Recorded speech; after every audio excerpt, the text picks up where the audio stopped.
Hello everyone, welcome back to my channel Sonu special. ಇವತ್ತಿನ ವಿಡಿಯೋದಲ್ಲಿ ತುಂಬಾ ಟೇಸ್ಟಿಯಾಗಿರ್ತಕ್ಕಂಥ ಫ್ರೈಡ್ ರೈಸ್ ಗೊಜ್ಜನ್ನು ಯಾವ ರೀತಿ ಮಾಡೋದು ಅಂತೇಳಿ ತೋರಿಸ್ಕೊಡ್ತಾ ಇದ್ದೀನಿ. ಹೆಲ್ದಿ ವೇನಲ್ಲಿ ಹೇಳ್ಕೊಡ್ತಾ ಇದ್ದೀನಿ. ಒಂದು 2-3 ದಿನ ನೀವು ಹೊರಗಡೆನೇ ಇಟ್ಕೊಳ್ಬೋದು ಸ್ಟೋರ್ ಮಾಡ್ಕೊಳ್ಳಿಕ್ಕೆ, ಅಥವಾ ನೀವು ಫ್ರಿಜ್ಜಲ್ಲಿ ಏನಾದರೂ ಇಡ್ತೀನಿ ಅಂತ ಅಂದರೆ ಒಂದು ವಾರದ ಗಟ್ಟಲೆ ಇಟ್ಕೊಳ್ಬೋದು. ಈ ರೀತಿ ಮಾಡಿ ಒಂದು ಗೊಜ್ಜನ್ನು ಪ್ರಿಪೇರ್ ಮಾಡಿ ಇಟ್ಕೊಂಡ್ಬಿಟ್ರೆ ನೀವು ಯಾವಾಗ ಬೇಕಾದ್ರೂ ರೈಸ್ ರೆಡಿ ಮಾಡಿಕೊಂಡು ಕಲಿಸ್ಕೊಂಡು ತಿಂದ್ಬಿಡ್ಬೋದು. ಬನ್ನಿ ಇವಾಗ ಹೇಗೆ ಮಾಡೋದು ಅಂತೇಳಿ ನೋಡ್ಕೊಳ್ಳೋಣ. ಸ್ಟವ್ ಮೇಲೆ ಒಂದು ಕಡಾಯಿ ಇಟ್ಕೊಂಡಿದ್ದೀನಿ. ಕಡಾಯಿಗೆ ನಾನಿಲ್ಲಿ ಒಂದು 3-4 ಟೇಬಲ್ ಸ್ಪೂನಷ್ಟು ಎಣ್ಣೆ ಹಾಕಿದ್ದೀನಿ. ಎಣ್ಣೆ ಸ್ವಲ್ಪ ಬಿಸಿ ಆದಮೇಲೆ ಸಾಸಿವೆ ಸೇರಿಸ್ಕೊಳ್ತಾ ಇದ್ದೀನಿ. ಇದ್ರ ಜೊತೆಗೆ ಅರ್ಧ ಟೀ ಸ್ಪೂನಷ್ಟು ಜೀರಿಗೆ ಕೂಡ ಹಾಕಿದ್ದೀನಿ. ತುಂಬ ಈಸಿ ಮೆಥಡಲ್ಲಿ ಹೇಳ್ಕೊಡ್ತಾ ಇದ್ದೀನಿ. ಮನೆಯಲ್ಲಿ ಯಾವಾಗಲಾದರೂ ತರಕಾರಿಗಳು ಮಿಕ್ಕಿದರೆ ಈ ರೀತಿ ಒಂದು ಗೊಜ್ಜನ್ನು ಪ್ರಿಪೇರ್ ಮಾಡಿ ಇಟ್ಕೊಂಡ್ಬಿಡಿ. ಇವಾಗ ನಾನಿಲ್ಲಿ ಸ್ವಲ್ಪ ಕರ್ಬೇವಿನ ಸೊಪ್ಪನ್ನು ಕೂಡ ಸೇರಿಸ್ಕೊಂಡಿದ್ದೀನಿ. ಹಾಗೆ ನಾನಿಲ್ಲಿ 2 ದೊಡ್ಡ ಗಾತ್ರದ ಈರುಳ್ಳಿನ ಉದ್ದುದವಾಗಿ ಕಟ್ ಮಾಡಿ ಸೇರಿಸ್ಕೊಂಡಿದ್ದೀನಿ. ಈ ರೀತಿ ಸ್ಲೈಸಸ್ ಮಾಡ್ಕೊಳ್ಳಿ. ಇವಾಗ ಚೆನ್ನಾಗಿ ಫ್ರೈ ಮಾಡ್ಕೊಳ್ಬೇಕು.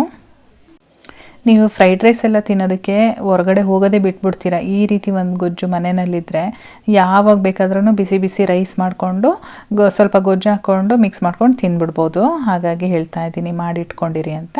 ಇವಾಗ ನಾನಿಲ್ಲಿ 1 ಟೇಬಲ್ ಸ್ಪೂನಷ್ಟು ಶುಂಠಿ ಬೆಳ್ಳುಳ್ಳಿ ಪೇಸ್ಟನ್ನು ಹಾಕಿದ್ದೀನಿ. ನಾನಿವಾಗ ಜಸ್ಟ್ ಕ್ರಷ್ ಮಾಡ್ಕೊಂಡಿರೋದು ಫ್ರೆಶ್ ಆಗಿ. ನೀವೇನಾದರೂ ಅಂಗಡಿನಲ್ಲಿ ತಂದಿಟ್ಕೊಂಡಿದ್ರೆ ಅದನ್ನು ಕೂಡ ಯೂಸ್ ಮಾಡ್ಕೊಳ್ಬೋದು. ನಂತರ ನಾನಿಲ್ಲಿ 2 ದೊಡ್ಡ ಗಾತ್ರದ ಟೊಮೊಟೊನ ಈ ರೀತಿ ಚಿಕ್ಕದಾಗಿ ಕಟ್ ಮಾಡಿ ಇಟ್ಕೊಂಡಿದ್ದೆ. ಟೊಮೊಟೊ ಕೂಡ ಸೇರಿಸ್ಕೊಂಡು ಮಿಕ್ಸ್ ಮಾಡ್ಕೊಳ್ತಾ ಇದ್ದೀನಿ. ಫ್ರೈಡ್ ರೈಸ್ ಮಾಡೋದಕ್ಕೆ ನಿಮ್ಮ ಹತ್ರ ಯಾವ್ಯಾವುದು ವೆಜಿಟೇಬಲ್ಸ್ ಇದೆಯೋ, ನಿಮ್ಗೆ ಯಾವುದು ಇಷ್ಟ ಆಗುತ್ತೋ ಅದನ್ನು ಬೇಕಾದರೆ ಸೇರಿಸ್ಕೊಳ್ಬೋದು. ಇಂಥದ್ದೇ ಹಾಕ್ಬೋದು ಅಂತಲೂ ಏನಿಲ್ಲ, ನಿಮ್ಗೆ ಇಷ್ಟ ಆಗೋಂಥ ವೆಜಿಟೇಬಲ್ಸ್ನ ಹಾಕ್ಕೊಂಡು ಮಾಡ್ಬೋದು. ಇಲ್ಲಿ ನಾನು ಒಂದು 5-6 ಹಸಿಮೆಣ್ಸಿನ್ಕಾಯಿನ ಮೀಡಿಯಮ್ ಸೈಜಲ್ಲಿ ಕಟ್ ಮಾಡಿ ಸೇರಿಸ್ಕೊಳ್ತಾ ಇದ್ದೀನಿ. ಖಾರ ನೋಡಿ ನಿಮಗೆ ಎಷ್ಟು ಬೇಕಾಗುತ್ತೋ ಅಷ್ಟು ನೀವು ಹಾಕ್ಬೋದು. ಇವಾಗ ನಾನು ಇದಕ್ಕೆ ಕ್ಯಾಪ್ಸಿಕಮ್ ಹಾಕ್ತಾಯಿದ್ದೀನಿ. ಅರ್ಧ ಭಾಗದಷ್ಟು ಗ್ರೀನ್ ಕಲರ್ದು ಕ್ಯಾಪ್ಸಿಕಮ್ ಇತ್ತು, ಅದನ್ನು ಸೇರಿಸ್ಕೊಂಡಿದ್ದೀನಿ. ಹಾಗೆ ಒಂದು ರೆಡ್ ಕಲರ್ ಬರುತ್ತಲ್ವ ಕ್ಯಾಪ್ಸಿಕಮ್ಮು, ಅದನ್ನು ಹಾಕಿದ್ದೀನಿ. ಜೊತೆಗೆ ನಾನಿಲ್ಲಿ 2 ಆಲೂಗೆಡ್ಡೆನ ಚಿಕ್ಕದಾಗಿ ಕಟ್ ಮಾಡಿ ಸೇರಿಸ್ಕೊಂಡಿದ್ದೀನಿ. ಹಾಗೆ ಒಂದು 1/4 kg ಬೀನ್ಸ್ ಕೂಡ ಚಿಕ್ಕದಾಗಿ ಕಟ್ ಮಾಡಿ ಸೇರಿಸಿದ್ದೀನಿ. ಜೊತೆಗೆ ದೊಡ್ಡ ಗಾತ್ರದ 2 ಕ್ಯಾರೆಟ್ನು ಕೂಡ ಚಿಕ್ಕದಾಗಿ ಕಟ್ ಮಾಡಿ ಸೇರಿಸ್ಕೊಂಡಿದ್ದೀನಿ. ಎಲ್ಲ ತರಕಾರಿಗಳನ್ನೂ ಕೂಡ ಇದೇ ರೀತಿ ಚಿಕ್ಕದಾಗಿ ಕಟ್ ಮಾಡ್ಕೊಳ್ಳಿ. ಇವಾಗ ಅದೇನು ಕೆಳಗಡೆ ಒಗ್ಗರಣೆ ಇದೆಯಲ್ವಾ, ಈರುಳ್ಳಿ ಒಗ್ಗರಣೆ, ಅದಕ್ಕೆ ನೀಟಾಗಿ ಮಿಕ್ಸ್ ಆಗಬೇಕು. ಆ ರೀತಿಯಾಗಿ ಎಲ್ಲ ತರಕಾರಿಗಳನ್ನೂ ಕೂಡ ಮಿಕ್ಸ್ ಮಾಡ್ಕೊಳ್ಬೇಕು. ಎಲ್ಲದೂ ಕೂಡ ಚೆನ್ನಾಗಿ ಮಿಕ್ಸ್ ಆದಮೇಲೆ ನಾನಿಲ್ಲಿ ರುಚಿಗೆ ತಕ್ಕಷ್ಟು ಉಪ್ಪನ್ನು ಸೇರಿಸ್ತಾ ಇದ್ದೀನಿ. ಈಗ ಸ್ಟಾರ್ಟಿಂಗ್ಗೆ ಉಪ್ಪು ಹಾಕೋದ್ರಿಂದ ಉಪ್ಪಲ್ಲಿ ನೀರಿನ ಅಂಶ ಇದ್ದು ನೀರೆಲ್ಲ ಬಿಟ್ಕೊಳ್ಳುತ್ತಲ್ವ, ತರಕಾರಿ ಬೇಯೋದಕ್ಕೂ ಕೂಡ ಈಸಿ ಆಗುತ್ತೆ ಮತ್ತು ಉಪ್ಪು ಚೆನ್ನಾಗಿ ಹಿಡಿಯುತ್ತೆ ತರಕಾರಿಗೆ. ಹಾಗಾಗಿ ಮೊದಲೇ ನಾನು ಉಪ್ಪನ್ನು ಸೇರಿಸ್ಕೊಳ್ತಾ ಇದ್ದೀನಿ. ಉಪ್ಪು ಹಾಕಿದ ಮೇಲೆ ಚೆನ್ನಾಗಿ ಇನ್ನೊಂದ್ಸಲ ಮಿಕ್ಸ್ ಮಾಡ್ಕೊಳ್ಬೇಕು. ಉಪ್ಪು ಹಾಕಿ ಮಿಕ್ಸ್ ಮಾಡಿದ ಮೇಲೆ ನಾವು ಒಂದು ಲಿಡ್ ಕ್ಲೋಸ್ ಮಾಡಬೇಕಾಗತ್ತೆ. ಮೀಡಿಯಮ್ ಫ್ಲೇಮಲ್ಲಿ ಇಟ್ಕೊಂಡು 5 ನಿಮಿಷ ನಾನಿಲ್ಲಿ ಬೇಯಿಸ್ಕೊಂಡಿದ್ದೀನಿ. 5 ನಿಮಿಷ ಆದಮೇಲೆ ಲಿಡ್ ಓಪನ್ ಮಾಡಿದ್ದೀನಿ, ನೋಡ್ತಾ ಇರ್ಬೋದು. ಇವಾಗ ಸ್ವಲ್ಪ ಭಾಗದಷ್ಟೇ ಬೆಂದಿದೆ, ತುಂಬ ಏನು ಬೆಂದಿಲ್ಲ ಇನ್ನೂ. ಇವಾಗ ಇದಕ್ಕೆ ನಾನು ಒಂದು 2-3 ಟೇಬಲ್ ಸ್ಪೂನಷ್ಟು ನೀರನ್ನು ಸೇರಿಸ್ಕೊಳ್ತಾ ಇದ್ದೀನಿ. ಜಾಸ್ತಿ ನೀರು ಹಾಕೋದು ಬೇಡ, ನಾನು ತರಕಾರಿ ಜಾಸ್ತಿ ಹಾಕಿರೋದ್ರಿಂದ ಸ್ವಲ್ಪ ನೀರನ್ನು ಸೇರಿಸಿದ್ದೀನಿ. ತರಕಾರಿ ಕಡಿಮೆ ಇದ್ದರೆ ನೀರು ಹಾಕೋಂಥ ಅವಶ್ಯಕತೆ ಇಲ್ಲ, ಆ ಒಗ್ಗರಣೆನಲ್ಲೇ ಬೇಯ್ಕೊಳ್ಳುತ್ತೆ. ಇವಾಗ ಚೆನ್ನಾಗಿ ಇನ್ನೊಂದ್ಸಲ ಮಿಕ್ಸ್ ಮಾಡಿಬಿಟ್ಟು ಮತ್ತೆ ನಾನು ಇನ್ನೊಂದು 10 ನಿಮಿಷಗಳ ಕಾಲ ಲಿಡ್ ಕ್ಲೋಸ್ ಮಾಡ್ತೀನಿ.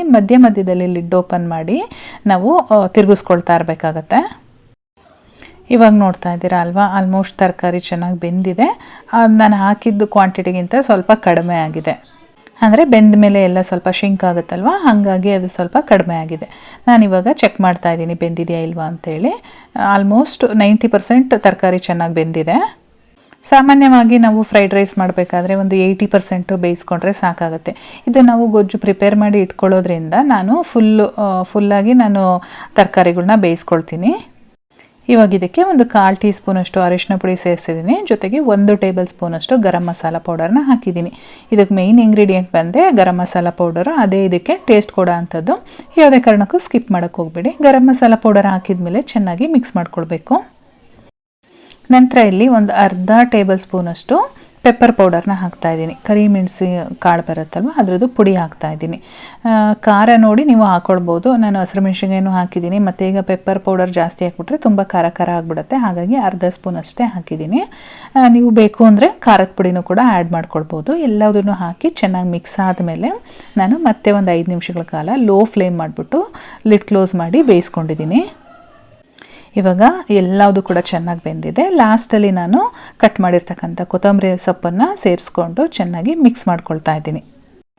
ಸೊ ಇವಾಗ ನಮ್ಮ ಫ್ರೈಡ್ ರೈಸ್ ಗೊಜ್ಜು ರೆಡಿಯಾಗಿದೆ. ಇದನ್ನು ನೀವು 3 ದಿನ ಬೇಕಾದರೂ ಹೊರಗಡೆ ಇಟ್ಕೊಳ್ಬೋದು. ಆದರೆ ಬೆಳಗ್ಗೆ ಮತ್ತು ಸಂಜೆ ಬಿಸಿ ಮಾಡಿ ಇಟ್ಕೊಳ್ಬೇಕು. ಫ್ರಿಜ್ಜಲ್ಲಿ ಇಡ್ತೀರಾ ಅಂತ ಅಂದರೆ ಹಾಗೆ ಒಂದು ಏರ್ಟೈಟ್ ಕಂಟೈನರ್ಗೆ ಹಾಕಿ ಡೈರೆಕ್ಟಾಗಿ ಸ್ಟೋರ್ ಮಾಡ್ಬೋದು. ಬಿಸಿ ಬಿಸಿ ಅನ್ನಕ್ಕೆ ಕಲಿಸ್ಕೊಂಡು ತಿನ್ಬೋದು. ಟೇಸ್ಟ್ ವೈಸಲ್ಲಂತೂ ಯಾವುದೇ ರಾಜಿ ಇಲ್ಲ, ತುಂಬಾ ಚೆನ್ನಾಗಿ ಬರುತ್ತೆ. ಖಂಡಿತವಾಗ್ಲೂ ಒಮ್ಮೆ ಟ್ರೈ ಮಾಡಿ ಹೇಗೆ ಬಂತು ಅಂತೇಳಿ ಕಮೆಂಟಲ್ಲಿ ತಿಳಿಸಿ. ನಾನು ಮತ್ತೆ ಸಿಗ್ತೀನಿ ಮುಂದಿನ ವೀಡಿಯೋದಲ್ಲಿ. Thank you.